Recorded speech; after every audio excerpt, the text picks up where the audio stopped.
Chapter 9. Working My Way Through. I was once again reminded of God's continuing action in the world.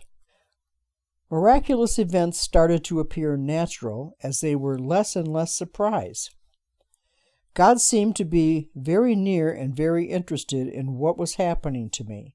So when I was encouraged by the voice to finish high school at Sacred Heart Seminary, since I had put in 2 years already, I did.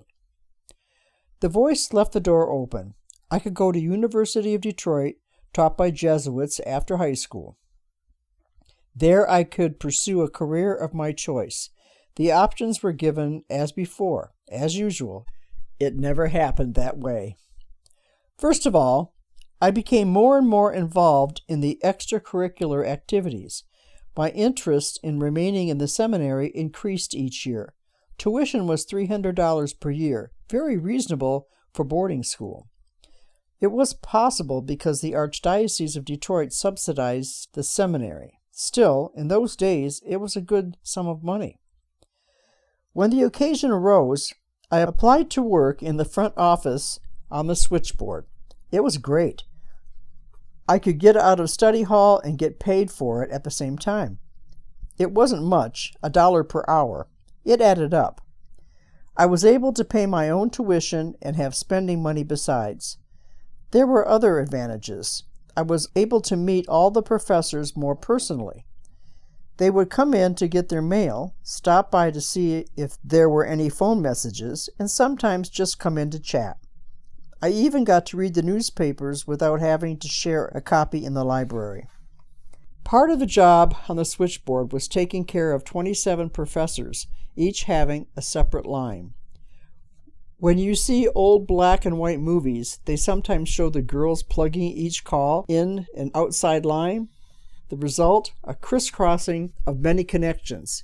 It could keep you quite busy at times, and you had to remain alert. The connection you mess up could be your math teacher. There was another way of making some money in the seminary. Ron Prebenda, of happy memory, and I used to be called corner boys. Since a seminarian was not permitted to leave the seminary grounds except once a month for an hour and once a month for the afternoon, the boys often ran out of certain items like cigarettes, gum, cigars, toothpaste, shaving cream, powder, toothbrushes, soap, pop, etc. Ron and I received a percentage of the sale. We did not make a lot of money, but after a full school year, it helped a lot. It was also fun just walking outside the seminary property into what we called the world. Just breathing the air outside the seminary was a freeing experience. As I was away from home most of the year, I began to develop a strong sense of independence. It was almost necessary since each seminarian was on his own. Fellow seminarians are your friends, but they are also your competitors in class, on the field, and in basketball, tennis, and handball courts. Classmates are a continual challenge. One becomes sharpened, as does a soldier in boot camp, or simply by living a military life.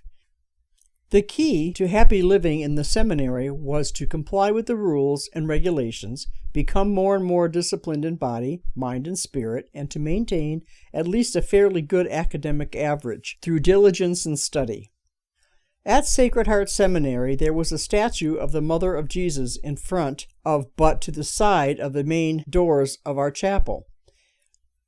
It was a habit with some of us to pause in front of that beautiful statue after night prayers on our way to dormitory. Every night I said a prayer to my dearest Mother Mary. I often entrusted my seminary life into her hands. I presumed that if God put the child Jesus into Mary's care, and she did so well, maybe she would take care of me also. And I had not forgotten that she seemed to be in charge of the vision I had earlier in my life. I had come to know Jesus' mother as Our Lady of Guadalupe before I was ordained a priest. Part of our curriculum was a choice of a modern language. I chose French. For whatever reason, French came easy to me.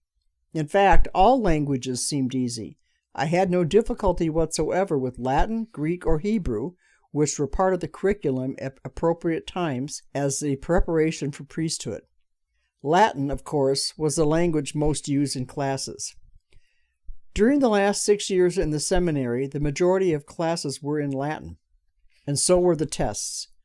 At that time, 5 years of Greek were also required. I had no trouble at all with Greek.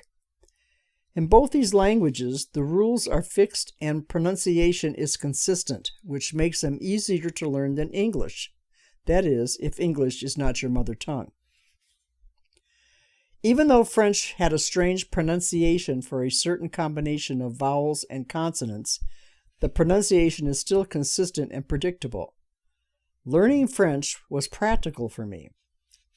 The following summer, after learning the basics and being able to carry on a very simple conversation in French, I went up to Quebec in Canada.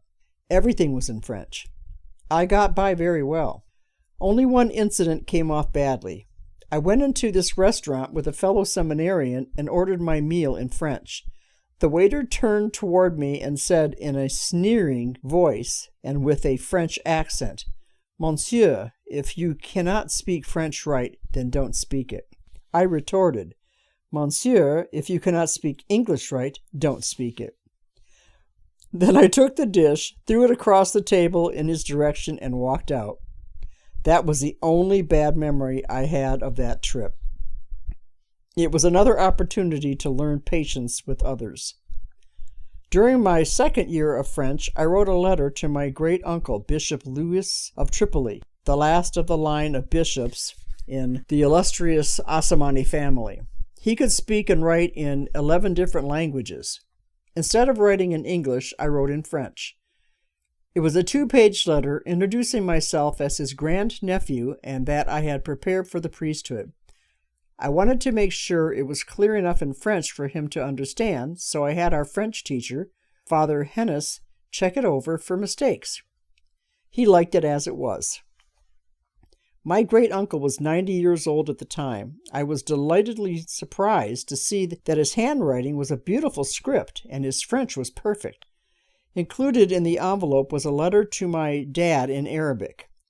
Dad was happy to hear from his uncle and to know that my uncle and I had corresponded with each other. I wrote to my uncle about 2 years before he died. They said he had already picked out a casket and made arrangements for his funeral long before it took place. He told his staff he was ready and unafraid. He had lived a full life and welcomed the day when he would enter eternity. Most young men eagerly look forward to their 21st birthday. There is usually a party centering around the first time he could drink legally in a bar. I know families who made a big celebration out of it. Well, in my case, it was different. When I reached the mature age of 21, I was greeted with a pineal cyst. The first symptoms are pain and the inability to sit down without discomfort. I thought I had a boil where the seat of my pants go. Dr. Boutros at that time was our family doctor and also a well-known surgeon. He examined the area for just a few moments and he knew immediately what the problem was. He explained to me that it was congenital, that somehow a foreign object, usually a hair, got within my system as a young fetus and settled at the bottom of the spine. As time went on, the body built a protection around it so that no harm would come to the body. Of course, that eventually became a full-grown, pus-filled cyst causing havoc to the body. Instead of putting me out completely during the operation, they gave me a spinal block. That meant I was conscious during the whole thing. They gave me a needle with something to relax me.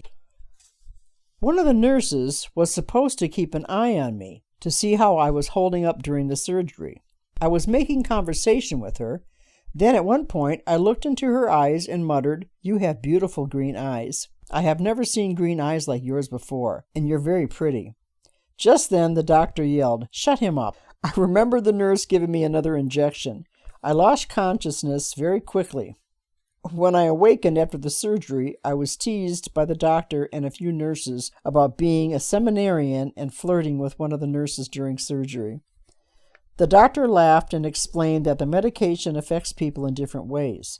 Sometimes it makes them feel lightheaded, like being drunk, and terribly honest. That isn't all. It was just the beginning of what could have been an ultimate embarrassment for any 21-year-old male, let alone a seminarian living in a boarding school. Dr. Buttress did not use stitches after the surgery.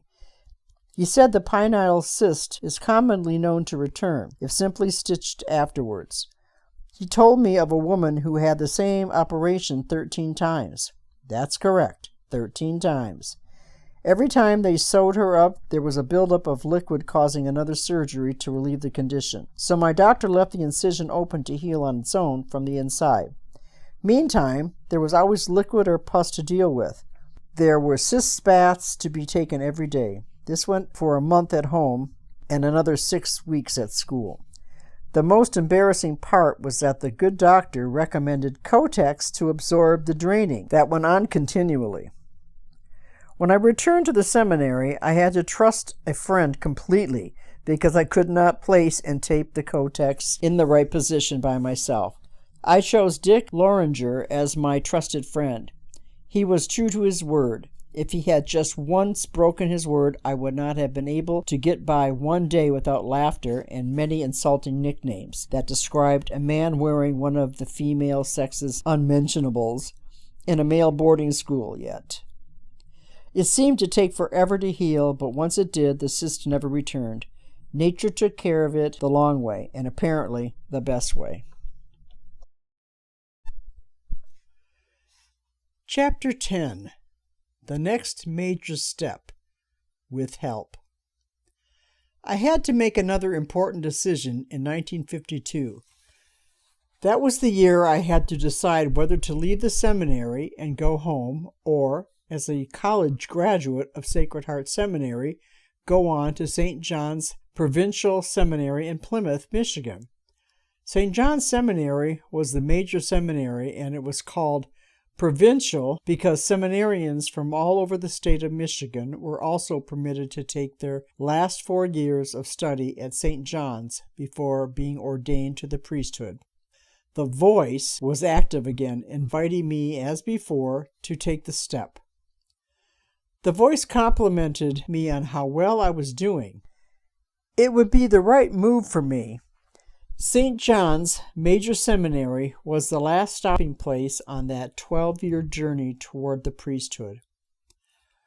The voice encouraged me by stressing other advantages over life in the minor seminary.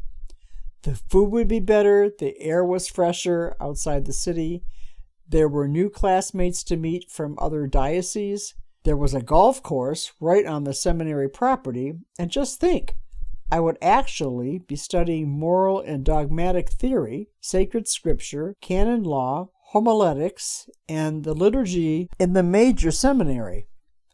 All of that was true. The staff of professors belonged to the religious order of Sulpicians. The Sulpicians dedicated their priestly ministry to the preparation of major seminarians for the diocesan priesthood. That was their main work. We had more space to call our own. Each seminarian had a private room and bath. And St. John's golf course was owned by the seminary and available to us every day during recreation at the right season. The outdoors, by comparison with city air, was indeed very refreshing. Once again, the voice had not let me down. In fact, life in the major seminary was exciting. It was an honor to attend such a place. Sacred Heart, the minor seminary, taught courses that are typical of any college, including a good foundation in philosophy. We earned a bachelor's degree in philosophy. We minored in English. The major seminary, on the other hand, offered what was equivalent to a master's degree of divinity. I say equivalent because in the 1950s, the major seminary was not accredited yet for a master's or a doctoral degree. It seemed very strange to us, since most ministers finished their studies with a doctoral degree. We were told that the Archdiocese of Detroit was more interested in the vocation to the priesthood than the accompanying degrees one earned. We went along with that. What were considered more important were the degrees one received from additional studies in Rome, Italy, Louvain, Belgium, or the Catholic University in Georgetown, Washington, D.C. As time went on, it became more and more important to have degrees after one's name. The seminary then became accredited and even offered an abbreviated course for priests already ordained to receive their Masters of Divinity degrees. By the time that took place, I had already received a master's degree on the side from the University of Detroit from 1968 to 1971. Thank you for listening, and stay tuned for the next reading of Father J. Samonie's book.